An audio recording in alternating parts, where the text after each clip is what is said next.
invité ce soir, c'est un auteur, compositeur, interprète de la région de Sherbrooke, Olivier Brousseau. Connais-tu?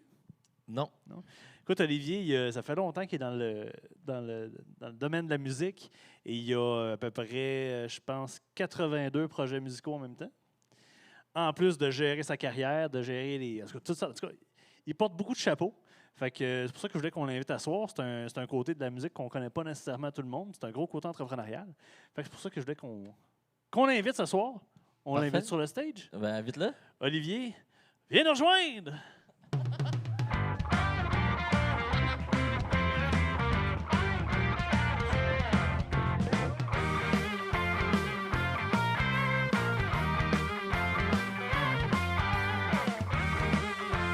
Le jingle est un peu long dans ce temps-là, mais c'est parce qu'il y en a qui partent de plus loin, tu sais. Il t'a couché en dessous du stage. Salut, Oli. Salut. Ça va? Oui, ça va bien. T'as un beau nom, toi aussi, hein? Yes. T'as l'air tout décontracté avec un beau sourire. Je te trouve beau. Ah, merci, tu me touches. Hey, t'es le premier à qui il dit ça, hein? Fait que je vais le prendre. Oh oui, oh oui. Ah, il a de l'air de bon vivant. Oh oui, on peut dire ça. Hein, Alex? C'est un très bon vivant. Right. Ouais. On commence avec un petit jeu. Le petit jeu brise-glace pour commencer, pour détendre l'atmosphère. C'est sûr que tu es déjà détendu, mais bon, on va y aller avec. Puis là, tu es chanceux parce que tu as le droit à l'aide du public pour répondre aux questions. OK. Il y a Je vais me de fier la aux autres. pression. Alors, comme tu peux voir sur le projecteur derrière, tu as des points à accumuler. Si tu fais pas plus que 18 points, tu as un shooter. Entre 19 et 24, c'est bravo. Et 25 et plus, c'est moi et puis Alex qui prend un shooter. OK, moi, j'aime bien shooter, fait que... Tu vas te forcer pour rien avoir. Right, fait que je te donne un thème, tu me dis, tu te mets combien entre 1 et 10. Puis 1 étant très facile, 10 étant très difficile. Oh, OK. All right? OK. Tu te mets combien en Magic, le jeu de cartes? Là? Oh, je me mets... on n'est pas de moins, hein? OK, Non. 2. 2? OK. Comment ça nomme le créateur du jeu? Ah, c'est un jeu qui s'appelle de même? Non, mais pour la question 2, c'est rough. Ouais. Écoute, je savais même pas que c'était un jeu qui s'appelait de même. C'est un jeu de cartes, là? Ah. Ouais, mais ça J'ai pas s'appelle le temps de jouer aux cartes, moi. Richard Garfield. Ah, bon. Mais... Hey, mais non, Je mais l'aurais c'est pas- une, c'est une question question deux. 8, ça. Ouais, Bon, je m'en Ben, vais vers probablement mon que ceux qui shooter. connaissent un petit peu le jeu, ça doit être évident. là. Ouais, exact. Quand tu ne connais pas pendant tout, mais je suis surpris. Tu te mets combien en cosmétique fait maison? C'est random, là, les questions. Ah, barnouche, là, Ouais, là, on a besoin. Cosmétique fait maison. 2. 2 aussi. Ça sent le shooter. Vrai ou faux, les huiles essentielles sont faites à partir de plantes. Vrai. Yes! C'est très fort. La Hein? foule se réveille! 2-0. 2 points. Tu te mets combien en ustensiles de tout ça? Mais là, faut que je vise haut, là. Hein? 9. Oh! Ça, c'est tout ou rien, là. Quel peuple fut le premier à concevoir des ustensiles de cuisine? Les Incas. On entend un Chinois là-bas. Qui? Euh, Ah, t'as peu, je vais écouter mon... On va y aller avec la foule. Les Chinois. Les Sumériens, Ah! qui viennent de Sumer. Sumérie. Exact. 2 encore. Juste à côté de la Sibérie. Tu te mets combien en balai? J'ai choisi une question Emballer pour toi. l'appareil ménager ou le... Non, non, c'est la danse. 4. 4. Quel est le nom du ballet le plus connu au monde qui est monté la plupart du temps à Noël? Oh! Casse-noisette. Yes! Merci, mesdames. Je n'ai pas regardé la réponse, mais j'imagine que c'est ça. Moi. Donc, tu as 6. Même si tu as 10, tu prends un shooter. On peut préparer un petit OK, shooter Andy, pour on aurait l'invité. besoin d'un shooter pour l'inviter, s'il te plaît. Tu te mets combien en Merci. système scolaire états-unien? Système scolaire états-unien. 6. 6. Combien d'années d'école dure un parcours typique d'un étudiant après le preschool, mais avant le collège ou l'université? Est-ce que c'est après secondaire, mais Je avant me le fie collège? à mon public et j'irai avec 12. Oui. C'est exactement ça. Ça! Tabarnouche! Good Merci. job! Vous y payerez le shooter à lui. T'es dessus Google en même temps? Fait que Bon. c'était combien? C'était 6, celle-là? Fait que ça fait 10? Ouais, exact. 6, 12, ça fait 12. Écoute, Hey, des quatre, méchantes cinq, catégories, six, ouais, 12. ça, hein, de questions? ouais, c'est t'as pas pas été évident. chanceux. Hein? Rien en musique, rien en télévision. On ou m'envoie en whatever. cosmétique puis en balai. C'est quasiment arrangé avec le... Le balai, tu l'as. Écoute, c'est un bel effort. Moi, je trouve que c'est un bel C'est effort. bon. Hey, Oli, en quelques lignes, veux-tu nous expliquer un peu qu'est-ce que tu fais dans la vie, tes projets, sans rentrer en détail, mais tu nous dire grossièrement, puis après ça, on va faire le tour de tout ça. Mais... Oui. En gros, moi, je suis auteur, compositeur, interprète. Donc, j'ai des albums à mon nom, des albums solo. Je fais aussi partie de différentes formations musicales, donc un duo folk qui s'appelle Pièce sur pièce. Et je suis dans la musique traditionnelle avec le groupe Musique à bouche, des chants traditionnels a cappella, avec Marchand de mémoire, donc un conteur, puis on est 3 musiciens. Puis j'ai un petit trio qui s'appelle le Trio des cantons. Donc, c'est principalement mes formations musicales. Puis en parallèle de ça, ben moi, j'ai des études en enseignement du français. Donc, je fais des suppléances occasionnelles. Donc, je te dirais que je suis travailleur autonome en musique et en enseignement. D'ailleurs, j'ai sorti 2 petits extraits pour montrer un peu ce qu'Oli fait. Je suis fou de même. Ça, c'est pièce sur Ok, pièce. c'est bon. Ça s'en vient, ça s'en vient. Jure-moi que les hirondelles Oli, c'est celui à droite. font le printemps. Je veux de la route et de l'espace. J'ai pas Mais ça, c'est besoin ton projet de pièce sur plus pièce. de temps. Donc, petit finger picking. Ouais. Me Un beau perdre vidéoclip sous un réalisé par ciel mon ami Alexandre Lacasse, immense. Sur la réalisateur très lumière prometteur de la région. J'ai pas besoin C'est qui de la fille? belles paroles. Stéphanie Blanchette, qui est aussi ma conjointe. OK, c'est ça que... Réveille mes rêves sans vol. C'est bon, tu peux me faire ça, Sébastien. Tu fais le son en même temps. Là. On ne l'écoutera pas tout. Puis sinon, j'ai un autre petit extrait. Bon, t'en as amené 3 en plus. Voici Musique à bouche. Merci, c'est gentil. Il est grand temps, disait ma mère, il est grand temps d'aller danser. Étiez-vous au Festival de bière là, à Offord, La Grande Coulée. la Grande Coulée, On t'as-tu va déjà être fait? là cette année, Ah, ok. mais on l'a déjà fait 2 fois Ok, avec t'as Musique déjà à fait. bouche. Ouais. OK, ouais, je pense que je J'aime bien les instruments dans ce projet-là. Ouais, c'est de la capella. Ouais. OK. Nice. Ben. Faites du bruit! On prend des shooters. Je sais pas pourquoi on en prend tout le temps, nous autres, avec. Ouais, je sais. Ça fait Ils partie sont de trop la- généreux. Ça. Santé. Ça ressemble à du...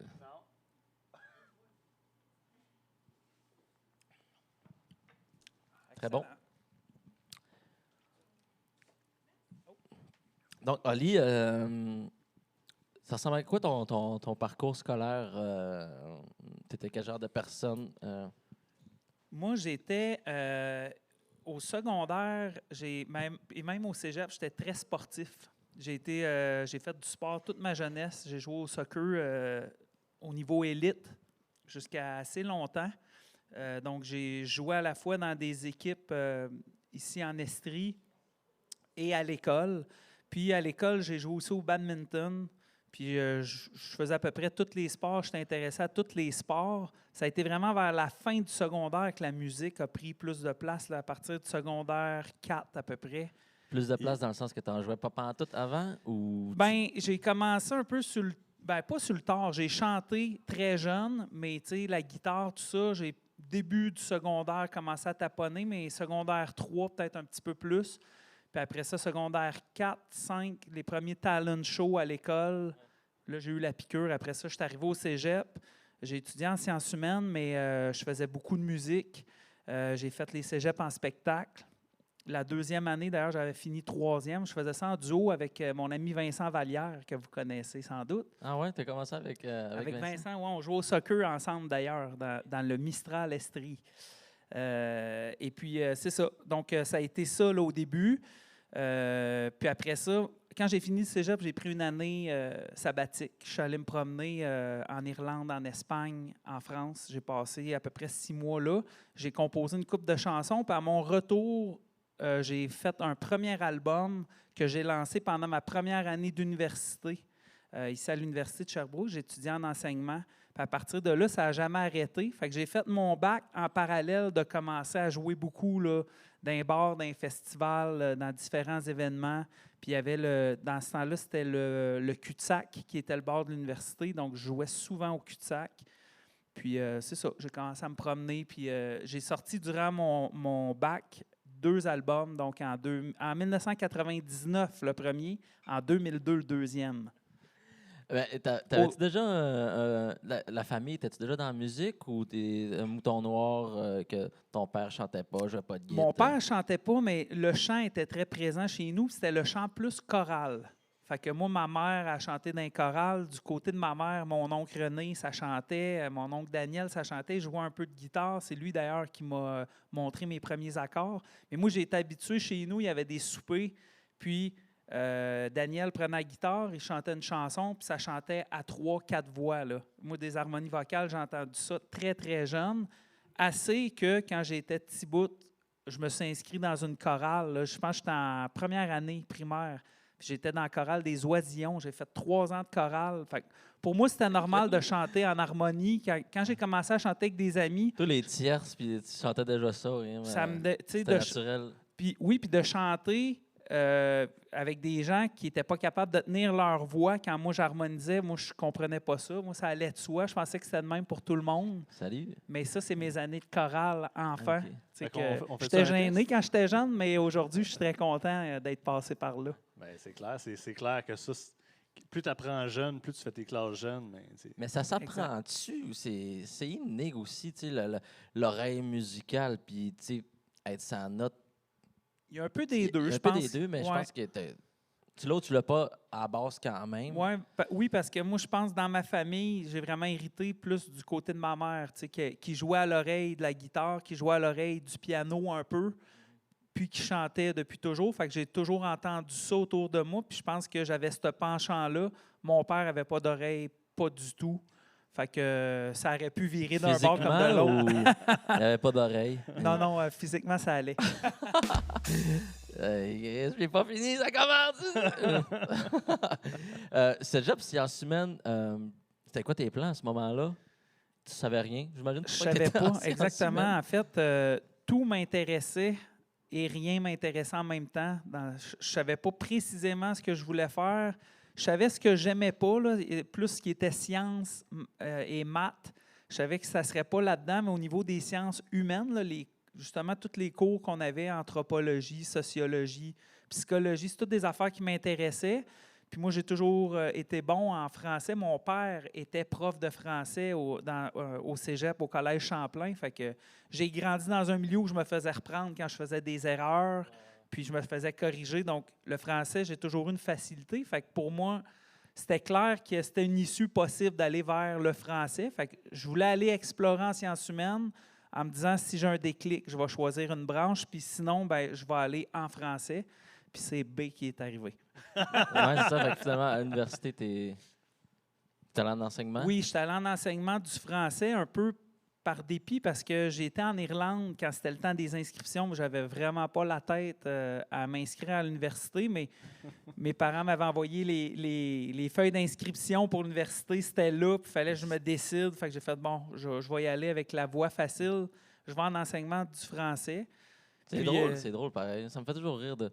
C'est comme normal. Comme, tu t'inscris à l'université, c'est ça. Je sais pas quoi faire. C'est pas grave. Je choisis de quoi parce que c'est le chemin qu'il faut prendre. C'est drôle quand même. Oui, puis comme je savais que la musique faisait partie de moi, ben, je savais que j'allais aller étudier en français. À la limite, ça serait pour aller me chercher des outils, mais que ça ne voulait pas nécessairement dire que j'allais travailler dans ce domaine-là par la suite. Je ne le savais vraiment pas là, plus tard. Même si j'étudiais en enseignement du français, je ne me projetais pas un prof dans une classe à travailler 40 heures semaine. Là. Ouais. Puis tu disais que tu as fait 2 albums à l'université. Ça se paye comment, 2 albums à l'université? Tu as fait ça dans ton sous-sol? plugger sur... Non, c'est sûr que le premier album, ça, c'est comme le ramassis de toutes mes économies. J'ai travaillé... En même temps que j'étudiais, je travaillais beaucoup. J'ai été un laveur de vaisselle pendant tout mon cégep. Donc, puis j'arbitrais au soccer l'été. Tu ramassais ton cash que tu savais que tu l'as enregistré. Je pilais. Je savais pas ce que je voulais faire avec ça, mais éventuellement, quand j'ai eu l'idée d'enregistrer, j'avais de l'argent de côté pour me payer un premier album. Back in time, ça représente combien, ça, en 97? C'était à peu près 5000 $, que ça avait coûté. Fait que, on s'entend aussi que c'était pas non plus... j'avais pas mis le même nombre d'heures que vers les albums. C'était quand même un premier album qui était proche du démo. C'était un album, disons, semi-professionnel, je le dirais de même. C'est toujours les meilleurs. C'est un ramassis de choses que tu fais pendant 10 ans. Fait comme 10 ans pour écrire des bonnes tunes. Après ça, c'est comme tu es obligé d'écrire des bonnes. C'est les premiers flashs qui sont arrivés. Puis le deuxième album que j'ai enregistré avec notre ami David Elias, que vous aurez l'occasion de rencontrer, ben pour cet album-là, j'avais gagné des concours. J'avais commencé à m'inscrire à des concours, le Découverte, le Festi-Rock de Richemont, le Festival de la chanson de Granby. Fait que j'ai eu différentes bourses avec ça. Puis le projet Jeunes volontaires qui existait à Sherbrooke, on était une couple de musiciens sur le band qui étions sur le projet de Jeunes volontaires. Ça nous a permis de payer l'enregistrement du deuxième album, là.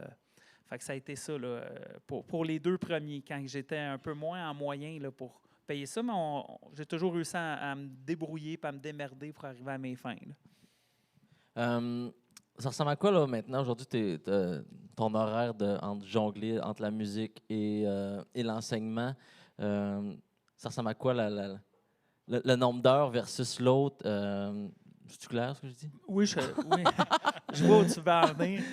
Comment tu sépares ton temps entre les deux? Hein? Je te dirais que depuis quelques années, l'enseignement prend beaucoup moins de place, en ce sens que je ne fais que des suppléances. Tu choisis tes contrats, dans un sens? Bien, en fait, je ne prends pas de contrat, je fais seulement de la suppléance, c'est-à-dire que moi, je travaille dans une école d'enseignement aux adultes, puis le matin, entre 7h30 et 8h15, j'attends de voir si le téléphone sonne pour aller faire de la suppléance. Puis si ça ne sonne pas, je revire ma journée de bord. Si ça sonne, tu te permets de refuser aussi? Ou? Je peux refuser parce que je ne suis pas toujours là. La semaine dernière, j'étais parti comme 3 jours sur la route.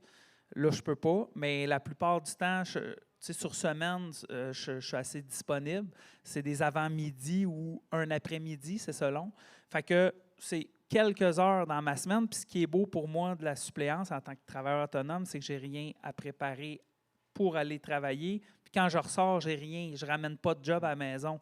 Fait que c'est comme le parfait compromis là, qui me permet d'investir le reste du temps dans tous mes projets de musique qui occupent le gros là, de mon temps. Puis en même temps, ça te force à te lever le matin. C'est comme une raison de plus pour te lever, tu n'as pas le choix. Là. Oui, sauf que je te dirais que je suis un lève-tôt de toute façon. OK, de toute façon. Fait que, ouais, j'ai l'habitude de me lever, somme toute, assez tôt. Peu importe l'heure, je me couche.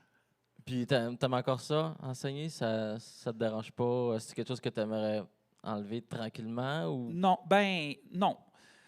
J'aime ça, mais c'est sûr que si j'avais... Tant que j'ai la musique demeure ma priorité. Donc, tant qu'il y a des projets de musique, jamais je vais faire passer les projets d'enseignement par-dessus ou avant, disons. Mais tant que je peux concilier les deux, je vais le faire, mais chaque fois que les deux vont venir en conflit, la musique va passer en premier. Okay.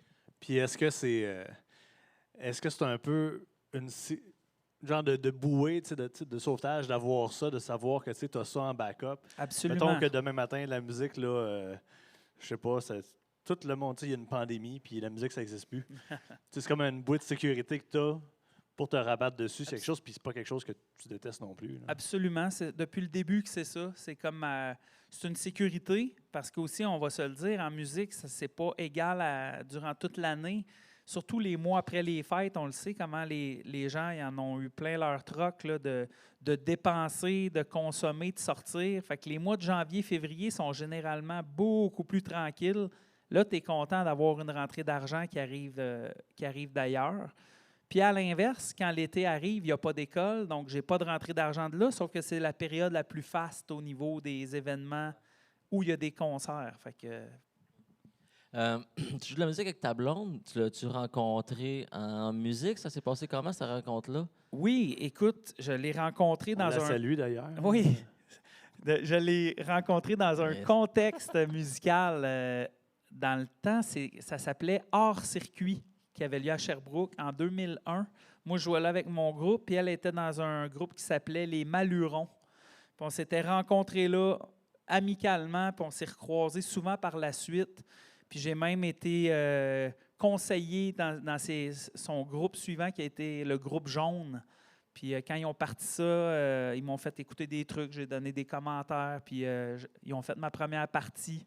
Puis on est toujours restés amis. Puis un moment donné, ben, les astres se sont alignés, que nos deux vies concordaient. Les deux, on est tombés célibataires dans la même période. Puis ça s'est fait tout seul. Naturellement, on avait des atomes crochus, hein, principalement de par la musique. Puis elle s'est mise... Déjà, on chantait ensemble, on faisait des fois des petits contrats ensemble, mais là, l'idée de faire un projet plus officiel ensemble est arrivée. Fait que pièce sur pièce est née. Puis en plus, quand est arrivé dans le groupe Marchand de mémoire, on a un musicien qui a quitté. Puis là, on cherchait quelqu'un pour remplacer au niveau de faire des voix et de la podorythmie. Puis c'est Stéphanie qui a pris la relève. Fait qu'on a 2 projets de musique en commun. Vas-y, Alex. Puis, comment ça se passe faire de la musique avec sa blonde? Tu sais, des fois, on s'entend que la vie régulière peut venir se mélanger avec la vie professionnelle dans des trucs comme ça. Comment ça se passe? Comment vous gérez ça? Comment... Bien, ça va super bien. Nous autres, on s'entend très bien. De toute façon, on a été amis avant d'être amoureux.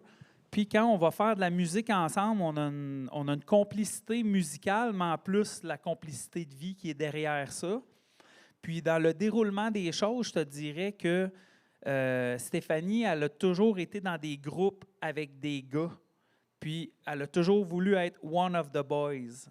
Donc, elle veut se faire traiter, pas avoir de privilèges parce qu'elle est la fille du groupe. Elle a toujours été comme ça. Puis c'est de même avec moi aussi. Moi, mes musiciens avec qui je joue, ils ne me demandent pas de rouler leur fil puis de traîner leur pied de micro.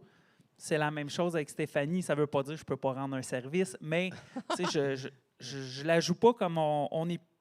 Dans le projet de musique, on n'est pas comme un couple, on est des partenaires artistiques. Puis, est-ce qu'elle a un projet B aussi, elle? Elle a-tu un autre métier qu'elle fait parallèlement? Oui, elle aussi. Oui, elle est éducatrice en service de garde dans une école primaire. Puis, elle a un autre projet de musique, aussi un duo de chansonniers qui s'appelle Duo Tang. Ça fait 20 ans qu'ils font ça, eux autres. Ils jouent à peu près partout. Duo Tang. Un classique. petit calembour du jour. C'est trop classique. Tu as tes groupes de musique, mais aussi, comme Alex disait dans la présentation, tu portes plusieurs chapeaux. Tu fais la comptabilité, tu es booker, tu es agent. Comment ça se passe, porter tous ces chapeaux-là? Puis peux-tu nous expliquer c'est quoi aussi les rôles de chacun? C'est pour tout le monde qui sait c'est quoi que ça fait un booker, un agent, blablabla. Oui. En fait, il y a le travail. Blabla.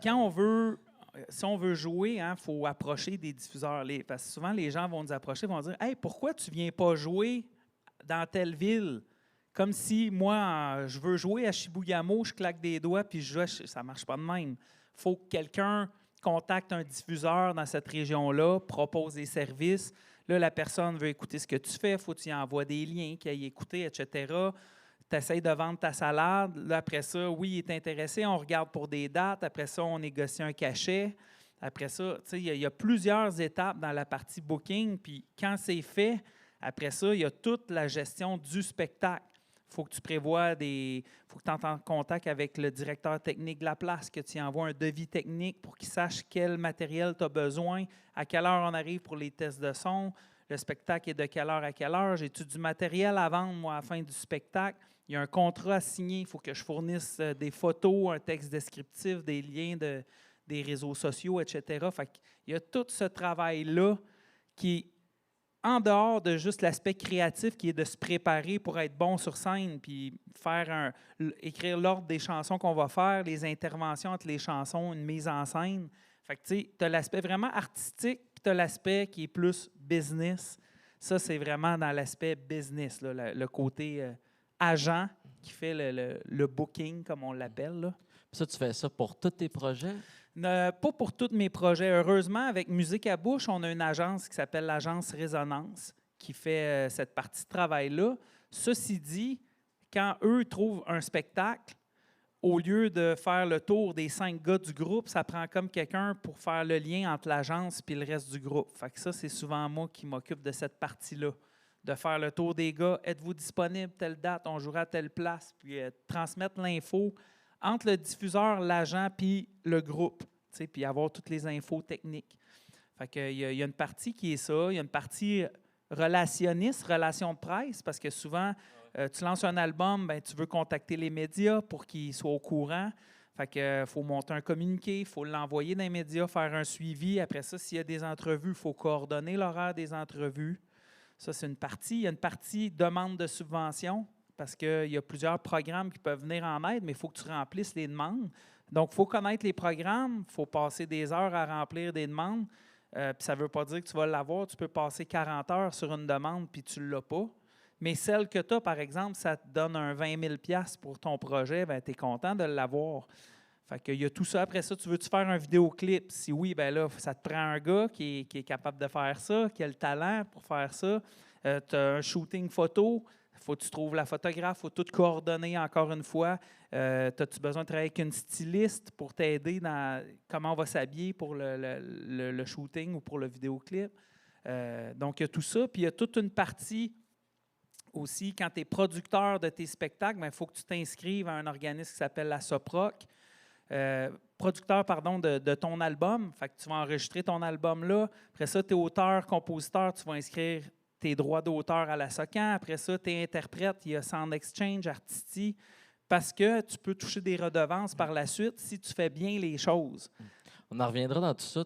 On touche à plein de sujets que j'aimerais qu'on aille un petit peu gratter partout, mais quand tu fais tout ça, est-ce que ça enlève du temps dans l'essentiel, si on veut dire? Je ne sais pas, pour toi, c'est quoi l'essentiel, mais est-ce que des fois, tu te dis, je perds tellement de temps à être dans les subventions puis d'être dans le booking que j'ai plus de temps pour créer puis m'amuser, ou tu es bien là-dedans puis c'est pas too much? Je te dirais que la paperasse, les subventions, cette paperasse-là, des fois, je tombe d'un écœurant titre qui m'enlève le goût.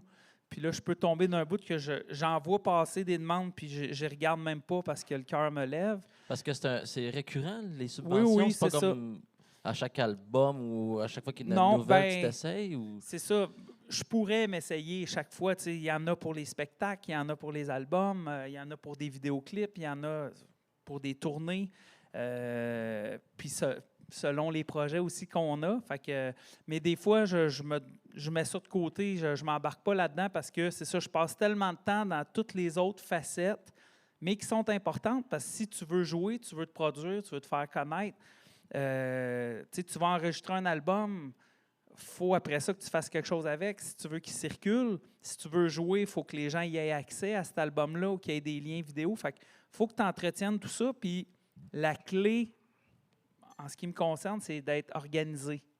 Donc, on se fixe des rendez-vous, on se donne un horaire, tu respectes, puis quand on te demande d'envoyer du matériel, tu n'attends pas 2 semaines avant d'envoyer un contrat. Moi, habituellement, quand le contrat rentre, si je suis devant mon ordinateur, je le fais là, parce que sinon, ça va traîner, puis je vais l'oublier. Fait que j'essaie de régler tout au fur et à mesure. Il faut vraiment être organisé, structuré. Ça, c'est la partie des travailleurs autonomes en musique que les gens peut-être connaissent moins, mais souvent, les musiciens sont souvent très entrepreneurs, puis ceux qui roulent, c'est souvent des gens qui sont habituellement organisés. Parce qu'aller vers engager quelqu'un qui va être un agent, ou c'est-tu côté financièrement, vous n'êtes pas capable encore, ou qu'est-ce qui fait que, mettons, que tu ne délègues pas? C'est un choix parce que tu veux le faire, parce que tu aimes ça, ou il y a un mélange. Ben, de un, ça ne tombe pas du ciel. Hein? C'est comme un joueur de hockey. Des agents, il n'y en a pas des tonnes. Okay. Donc, de un, il faut que tu trouves le bon fit, d'une part. Fait que c'est pour ça, Musique à bouche, on est chanceux. Avec l'agence Résonance, on a cette partie-là. Mais pour les autres projets, je n'ai pas d'agence comme telle. Pas nécessairement fermé à le faire, mais il y a aussi le fait de l'avoir toujours fait. j'ai comme des standards minimums auxquels je m'attends. Tu sais, moi, je suis vite sur la gâchette quand je règle mes projets. Fait que de déléguer à quelqu'un qui va laisser traîner parce que lui, il en a 25 autres à gérer de même, j'aurais des fois un peu plus de misère. Mais tu sais, je ne suis pas fermé à l'idée. C'est juste que, c'est ça, il faut trouver la personne, là. Si jamais tu joues moins, tu pourrais te partir sur une agence. L'agence comme telle, je pense que ce serait cœur. C'est un Oui. beau nom. Oui, comme tel. J'ai pas compris. L'agence comme telle. Il vient de dire, tu ne sais pas faire avec une agence comme telle. OK. Il y avait un lien, là. Il y Ouais, avait un j'avais pas lien, compris là. ton dans- lien. Elle était loin un peu, Là, mais j'étais bon. là, c'est c'est comme- ça, un Faut inside suivre, faut suivre. Avez-vous compris, vous autres? Ah, merci. Merci, Dave. Merci, Dave. Justement, quand tu fais ton rôle d'agent, est-ce que tu te payes en conséquence? Dans le sens, est-ce que tu le fais, puis le Ben est bien content? Ou un agent en moyenne, ça prend quoi, 15 d'un contrat? Est-ce que tu fais ça quand même dans tes projets ou c'est comme je le fais gratuitement? Je devrais le faire, mais je le fais pas. Je l'ai déjà fait quelques fois, mais règle générale, j'ai l'impression que quand je mets l'épaule à la roue pour faire avancer mes projets, j'en bénéficie.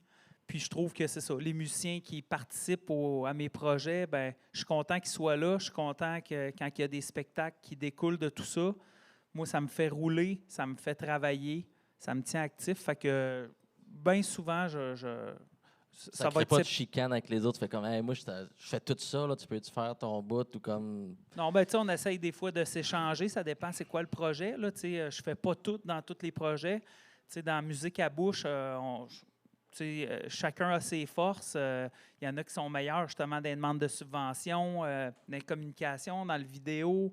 Il y en a qui c'est de la traduction. Fait qu'en tout cas, chacun a ses forces. Fait que, puis, il ne faut pas oublier que dans tous ces projets-là, moi, je joue, c'est tous des amis avec qui je fais de la musique. Donc, au fil du temps, j'ai aussi compris ça, que c'est le fun de travailler avec des bons musiciens, mais c'est le fun de travailler avec des bons musiciens en plus qui sont tes amis. Fait que, on trouve toujours des terrains d'entente puis des façons de faire, puis tout le monde se sent respecté là-dedans. Tu as parlé pas mal de subventions. Peux-tu expliquer c'est quoi un peu l'univers des subventions? Comment ils décident qui a le droit aux subventions? J'imagine qu'il doit y avoir tellement de monde qui demande des subventions. Ouais. Comment tu fais pour être choisi? Il se repose sur quoi? Bien, puis je peux t'en parler parce que j'ai été aussi sur des jurys de sélection. OK. Exemple du Conseil des arts et des lettres du Québec. OK. Donc, exemple, on As-tu fait... accepté ta propre demande? Non, ça, tu peux pas. Mais tu soumets, les gens qui soumettent, exemple, en recherche et création, il y a un programme là. Exemple, c'est des bourses qui tournent entre 10 et 20 000 $. C'était ça à l'époque où j'ai siégé sur des jurys. On recevait, exemple, une cinquantaine de projets. Puis là-dessus, il y en a peut-être 7 ou 8 qui passent. Parce qu'il y a une enveloppe qui est donnée de temps. C'est pas beaucoup, 50 projets? Ben, Je 50. pensais qu'il y en avait comme 600 qui envoyaient des demandes, toutes les bennes. Non, mais quand tu en choisis juste 8 sur les 50, c'est quand même difficile à choisir parce Ouais. qu'il y en a beaucoup qui sont quand même de qualité. Puis il y a une question de goût aussi au travers de ça. Puis heureusement, sur les jurys, ils essayent de mettre des gens de milieux différents. Moi, j'étais souvent un représentant plus du milieu folk. Je me retrouvais avec un musicien de jazz puis une artiste contemporaine. Fait qu'on avait vraiment 3 visions. Pas vision, mais on avait 3... on était 3 personnes avec des goûts artistiques différents. Fait que moi, je pouvais un peu plus défendre les projets que je considérais de qualité, qui étaient dans le type plus folk, country, trad. Puis je connaissais moins, justement, en art contemporain ou dans le jazz, mais les autres qui étaient là amenaient le balancier puis me faisaient voir les aspects qui ressortaient. Fait que c'est ça, les programmes de subvention, c'est quand même, ça dépend lesquels, mais il y en a qui sont vraiment compliqués, qui demandent beaucoup de temps puis beaucoup de paperasse. Puis on dirait que c'est fait pour qu'il y ait un premier tri. Ceux qui vont juste passer au travers, tu viens de faire un premier filtrage. Là. Mais c'est quoi le gauge? Ceux qui sont big, eux autres qui roulent, ils n'ont pas accès à ces subventions-là. Les plus petits n'ont pas accès. C'est quoi ça prend? Tu roules correct, puis tu as accès à... Si vous vous basez sur quoi, à part ça le dépend goût? desquels. Il y a des subventions.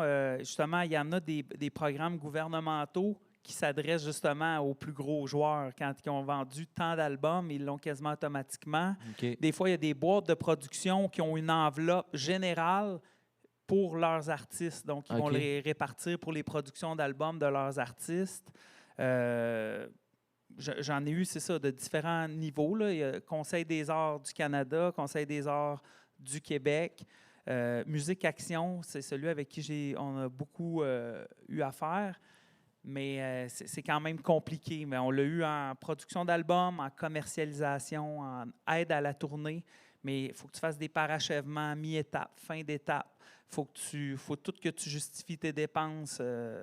C'est tenu assez serré. Puis souvent, ils donnent un pourcentage du montant que tu dépenses, de la dépense. Ils en payent 50 si tu payes l'autre 50 OK.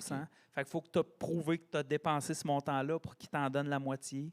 Ça, c'est le genre de demande de subvention, mais c'est ça. C'est quand même lourd, puis c'est vraiment pas ce que j'aime faire, mais c'est un peu un passage obligé, sinon tu le sors de tes poches. Ouais. Puis il y en a gros qui font ça, qui vont dire, regarde, moi j'aime mieux aller travailler, prendre l'argent de ma job pour payer ça, plutôt que de passer 40 heures à remplir une demande comme ça, là.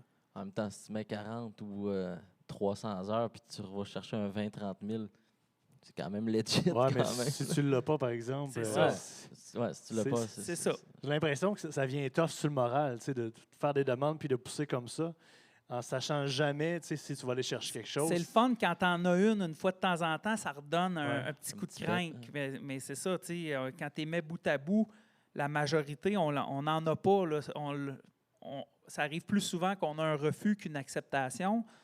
Moi, on a quand même eu avec mes différents projets plusieurs acceptations, tu sais, plusieurs bourses comme ça, ou des subventions qui nous ont été versées. Mais pour ce nombre de bourses-là qu'on a eu, on a eu plus que le double de refusés. Ça, c'est ce que les gens ne savent pas non plus. Ça, c'est du temps que tu as mis un peu dans le beurre. Mais en même temps, ça t'a obligé à définir ton projet plus clairement. Parce qu'il y a toujours un onglet où il faut que tu définisses c'est quoi ton projet, puis des fois, c'est pas clair pour toi nécessairement. Là, tu es obligé de le mettre sur papier. Ça peut aider des fois à donner une direction à ce que tu veux faire. Tu parlais de la SOCAN. Comment ça fonctionne? Comme les droits d'auteur, mettre tes chansons pour que ce soit disponible pour les radios. Puis tu me disais aussi que c'est ta source de revenus principale, pratiquement, tes chansons qui roulent dans les radios satellites. Comment ça fonctionne? Puis comment ça peut rémunérer une chanson qui joue à radio? Ça dépend du nombre de fois qu'elle passe, j'imagine, mais comment ça se calcule, tout ça? Ben, en fait, il y a différents volets. Tu as la partie droit d'auteur avec la SOCAN. Ça, c'est vraiment pour les gens qui écrivent les paroles et les musiques. Donc, exemple, moi, quand on est avec le groupe Musique à bouche, nous autres, on prend du répertoire traditionnel déjà existant.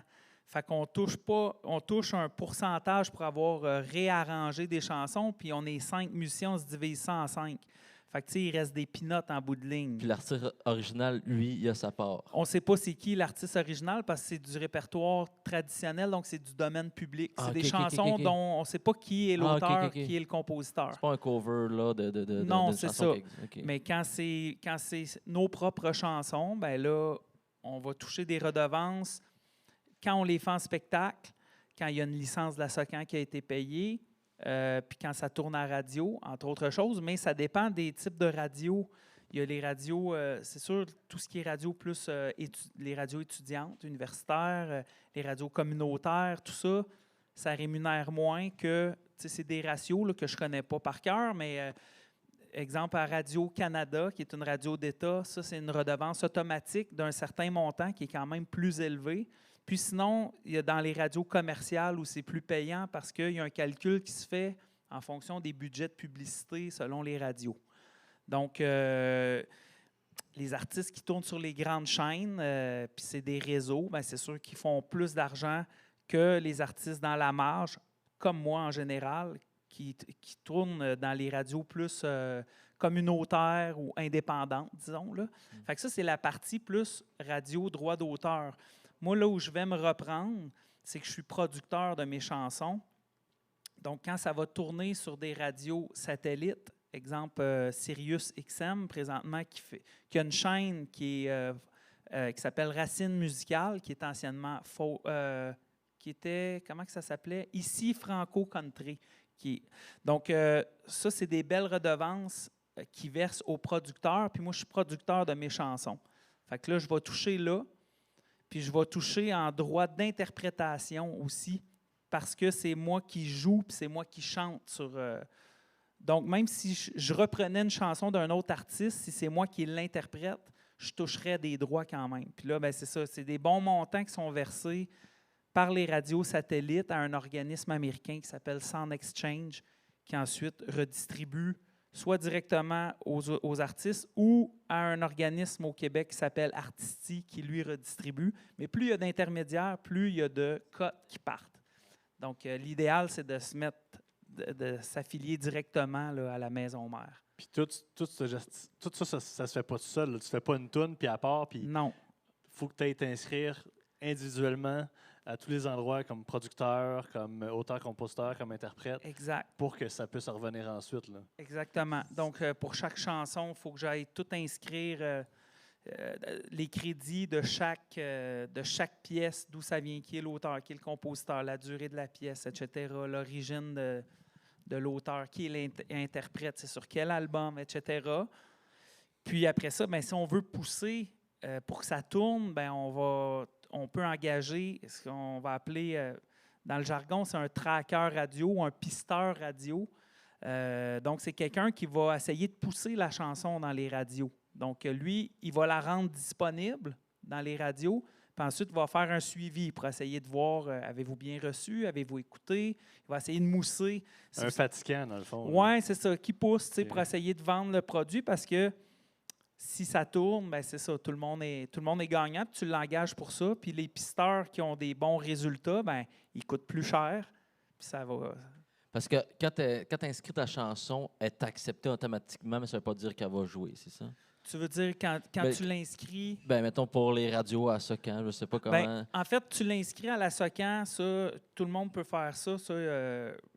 Il n'y a pas une question d'acceptation ou non. Elle est inscrite, elle est enregistrée là. Okay. Mais pour les radios, tu la rends disponible. Il y a certains sites qui vont envoyer ça aux radios pour dire voici les nouveautés de la semaine. Puis après ça, les radios, ils vont lire le communiqué qui vient avec. Si ça les intéresse, ils vont la télécharger. Si ça ne les intéresse pas, ils ne téléchargent pas. Exemple, une radio commerciale qui voit nouveauté, chansons traditionnelles, ça ne les intéresse pas, ce n'est pas leur créneau, ils la téléchargeront même pas. Fait que là aussi, il faut savoir avec le temps, ça ne sert à rien de brûler de l'énergie à envoyer ça à des places où ça ne fit pas. Il faut cibler. Quand on est dans des registres plus spécialisés, on va cibler où on envoie. Puis, hein? Tu peux répondre à cette question-là? Belle question, Elie, belle question. Un petit peu, je vais prendre une gorgée, je vais y penser. Une chanson qui tourne une fois, mettons, à Sérieux, c'est quoi? C'est 40 cents, c'est 3 piastres, c'est 15 piastres? Ça ressemble à quoi? C'est une trentaine de dollars. Ah ouais, OK. Ouais. Je pensais que c'était des questions de cents, puis c'est Non. comme vraiment Non, au volume que c'était payant. Comme quand, C'est pas la même affaire que Spotify. Là. Non. Spotify, ça n'a rien à voir. Les plateformes numériques, ça ne donne rien monétairement. C'est rendu un objet plus pour faire connaître tes affaires, donner une accessibilité, mais tu fais rien avec ça. Là, pour des... Je pense que c'était 14 000 écoutes. J'avais touché 4,74 pour toutes les plateformes numériques mises ensemble. Là. Ouais. Fait que, ça vaut rien, mais pour cet aspect-là, comme je disais, c'est bon pour te faire connaître. C'est bon quand les gens disent « Ah ouais, qu'est-ce que tu fais? » Puis tu peux aller chercher, puis tu trouves tout de suite. C'est quand même une nouvelle façon de consommer la musique. Mais les radios satellites, c'est quand même... moi, c'est assez récent là, que je tourne sur ces radios-là. Depuis que je suis là-dessus, c'est rendu le principal revenu musical en tant que producteur et interprète. Parce que c'est ça, comme je te dis, c'est quarantaine de dollars, entre 30 et 40 dollars de la fois que ça tourne. Il y a des journées comme c'est là, avec pièce sur pièce, on a 3 chansons qui tournent. OK. On a 3 chansons qui tournent, donc par jour, il peut y avoir 7 à 8 écoutes qui peuvent durant la journée. Quand même. Fait que ça, c'est des beaux revenus que j'avais jamais eu avant, là.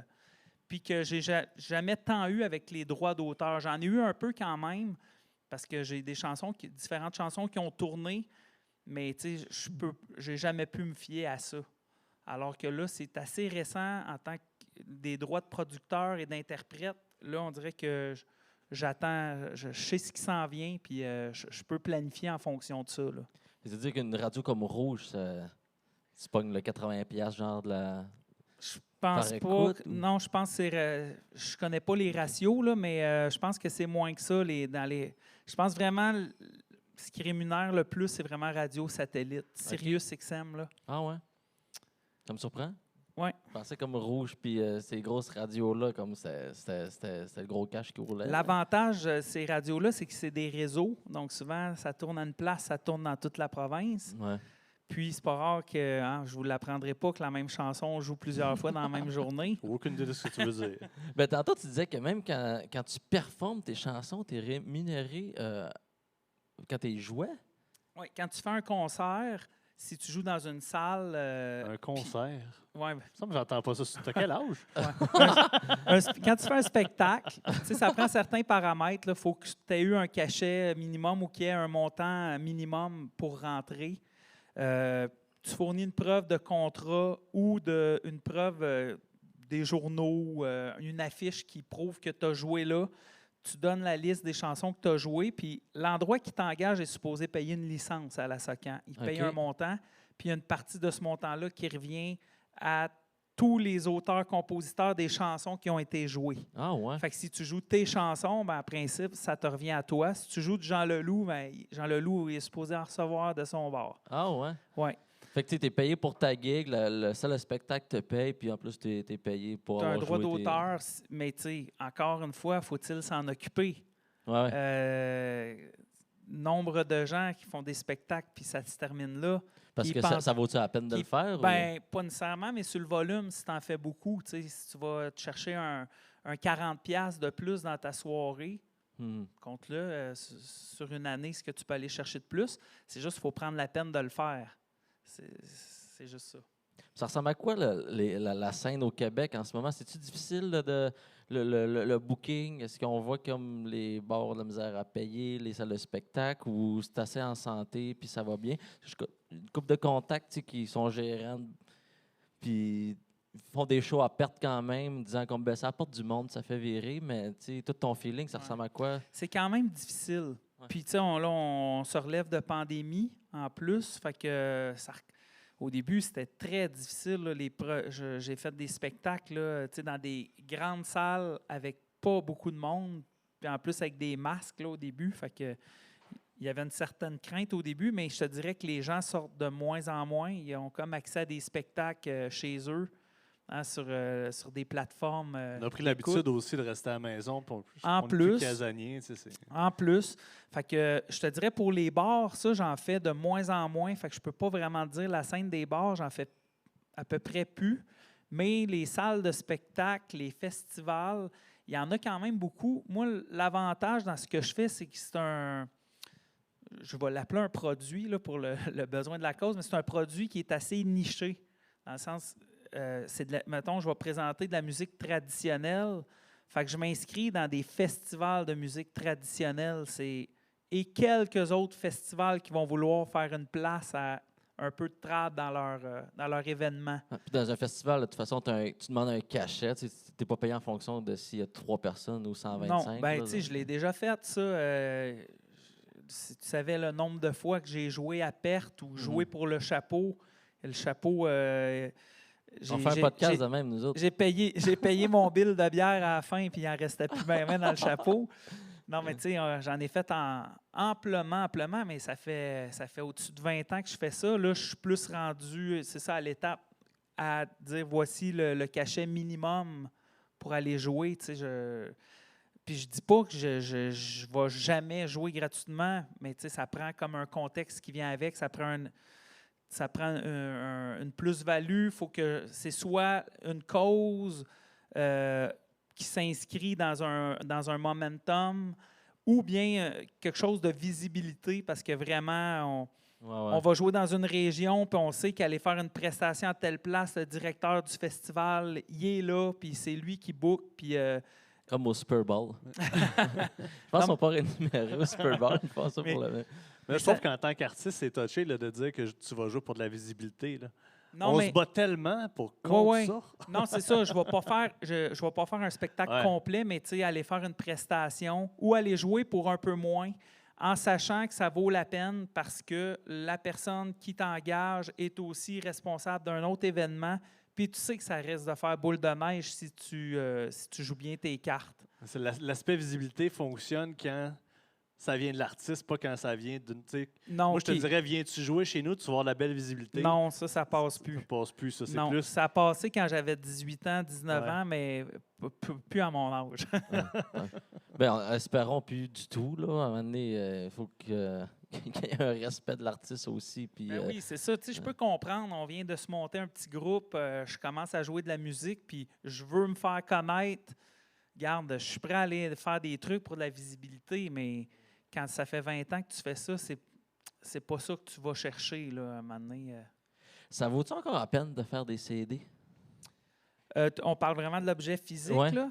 Bien, encore une fois, vu que moi, je suis dans un style quand même spécialisé en musique traditionnelle, je te dirais que la place où on en vend le plus, c'est aux États-Unis. Okay. Parce qu'on joue dans les festivals folk, puis là-bas, c'est encore la tradition d'acheter des CD. On a fait un festival...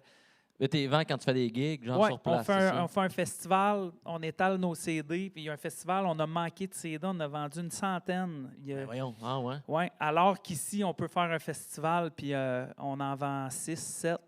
On en vend de moins en moins, mais il y a encore des consommateurs, en tout cas dans ce style-là. Je sais que dans la musique country, il y a encore beaucoup ça. Dans le trad, il y a beaucoup ça. Dans la musique populaire, je sais que c'est pas du tout ça. Puis les jeunes ne consomment pas de CD. C'est quand même les gens d'une certaine génération qui écoutent encore des CD. Ouais. J'en fais partie d'ailleurs. Et l'idéal, ça serait d'avoir des vinyles.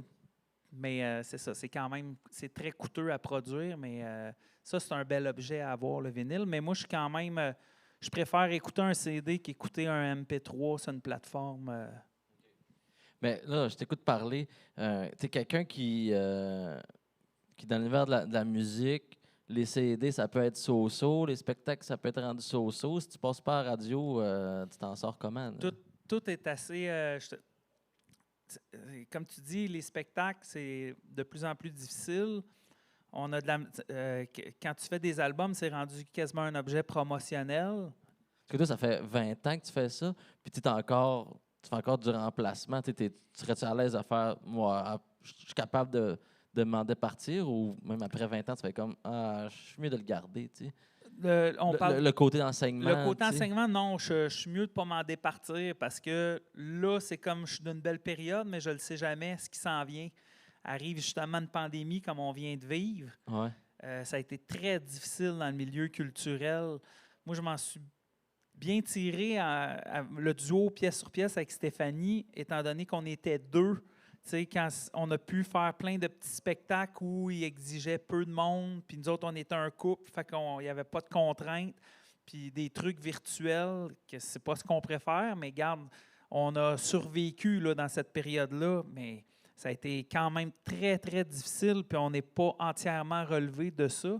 Fait qu'on ne sait pas ce qui nous pend au bout du nez, fait que d'avoir comme cette sécurité-là, ça me prouve que je suis quand même content d'avoir mené mes études à terme. Puis, le permis de travail que je suis allé me chercher, il me permet justement s'il y a des moments plus creux, je peux toujours m'en sortir là, avec ça. Il y a les gros qu'on connaît tous qui roulent, mais sinon, ça a l'air quand même assez difficile de vivre de ça quand même. C'est pas quelque chose qui est facile, d'où l'importance, à la base, avant toute chose, il faut que tu le fasses pour les bonnes raisons. Il faut que tu sois habité par ça, puis tout le reste est secondaire. Si tu commences en voulant être une vedette, une idole, tu pars du mauvais pied, puis dès que tu vas pogner une embûche, tu vas t'enfarger, puis tu ne te relèveras pas. Fait que si tu fais ça, tu es habité par cette passion-là, tu le fais pour les bonnes raisons, bien, c'est ce qui fait que tu vas peut-être durer dans le temps, puis tu n'es pas obligé d'utiliser l'autoroute non plus pour te rendre où tu vas aller. Les petits chemins de traverse fonctionnent aussi, puis c'est même souvent bien plus beau. Alex, on est C'est rendu à combien de poétique, temps? ça. On est pas mal rendu au projet futur. OK. Ouais, ouais. Qu'est-ce qui s'en vient Passe pour toi cet été? T'as quoi de prévu cet été? T'as-tu des gigs un peu? T'as-tu un prochain album qui s'en vient prochainement? Qu'est-ce que... J'ai beaucoup de spectacles, ouais, en fait, sont sur mon site olivierbrousseau.com. J'ai mis les dates de tous mes projets là. Entre autres, on va dans le Montana avec Musique à bouche. On a des spectacles de Saint-Jean. Je fais le 23 à Istingus avec le Trio des Cantons, le 24 à Knowlton avec Trio des Cantons et Musique à bouche, puis le 25 à Stockley avec Pièce sur pièce.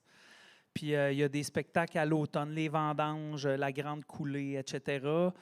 Puis au travers de ça, on travaille du nouveau matériel puis un nouveau spectacle avec les marchands de mémoire. Donc on a un nouveau spectacle qui est en train de se monter. Puis pièce sur pièce, on a des nouvelles chansons aussi qui ont été travaillées puis qu'on va aller enregistrer en studio prochainement. Fait que c'est un mélange de tout ça. Ça continue de rouler, là. J'ai des engagements encore jusqu'au mois de novembre, là. Ah, c'est cool. Oui. Fait que c'est ça, nouveau spectacle qui se travaille avec les marchands. J'aime ça, moi, qu'il y a une nouvelle EP qui s'en vient. On va peut-être avoir de la job, finalement. Oui, c'est ça. Hey, on finit avec un petit jeu de golf sympathique. C'est un peu la figure de chaque entrepreneur a un tapis de golf dans son bureau. Ça n'a aucun rapport. Pas moi, mais bon. Ouais, c'est ça. Mais en fait, le but, c'est que tu vas te prendre contre un de nous deux, puis lui qui remplit le trou là, avec le plus de balles. C'est bien expliqué comme ça. Ouais, J'ai essayé de faire... Tu vas prendre un ou deux, puis celui qui remplit le trou avec plus de balles. Qu'est-ce que j'ai dit? Je sais pas, mais c'est louche en avant. Celui qui a le plus de trous, Celui en qui fait, pote dans le tout. Ouais. il prendra pas un jelly bean. Je vais laisser Alex l'expliquer d'une OK. façon plus... Puis si je perds, moi, je peux-tu changer de Jelly Bean pour un autre shooter? Non, là, c'est vraiment Jelly Ok, Bean, pas le ok. choix. Là. Fait que contre qui tu veux jouer, Oli? Oli contre Chris- Oli? Ouais, justement, Malik, t'es Non, mieux de je jouer l'ai contre vu moi. jouer contre Émilie Caplette. Ah ouais, j'avais rendu Emmanuel, Il est 3. trop bon, je vais prendre Alex. C'est bon, ben, tu veux que je commence ou tu veux commencer? Je vais commencer. Parfait. Tu vas me mettre de la pression. As-tu déjà fait filmer ou? On le voit sur le plan large, Sébastien? Là? All right. Moi, j'ai préparé le jelly bean. Qu'est-ce que je peux faire pour te déconcentrer? Pas grave, je suis sûr que tu vas être super bon. T'es gaucher, ouais? Ça part mal. C'était la plus facile, celle-là. Pas commenter comme on dit. Oh! Ça va pas bien. Ça va pas bien. Dernier élan d'Olivier Beauceau ici sur le parcours de 18 trous de Châteauguay. Alex, t'as pas trop de pression à date? Non, pas pire. Ah, tape! Ça compte pas si tu rentres par la sortie puis que tu remontes. Puis il rentre dans le trou.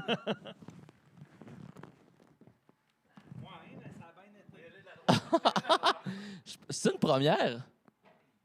0 balle? C'est important, une première. Ouais, c'est ça, au moins. Ah! C'est le terrain du croche. Il y a une technique et tout, lui-là. Eh, ouais. Ça va aller en prolongation. Ça va pas bien. Sinon, on en prendra un. S'il l'a pas, c'est l'invité qui gagne, là. Oh là là! Yes, on a vu une première. Ouais, vous allez en prendre un chacun. On en prendra un chacun. All right, je vais spin the wheel. Chacun t'incluant, là. OK, moi, je fais part de tes échecs. On est une équipe, on gagne ou on perd ensemble, Oli. Je pense que j'ai choisi encore... je pense que j'ai pogné le poumon et oignon.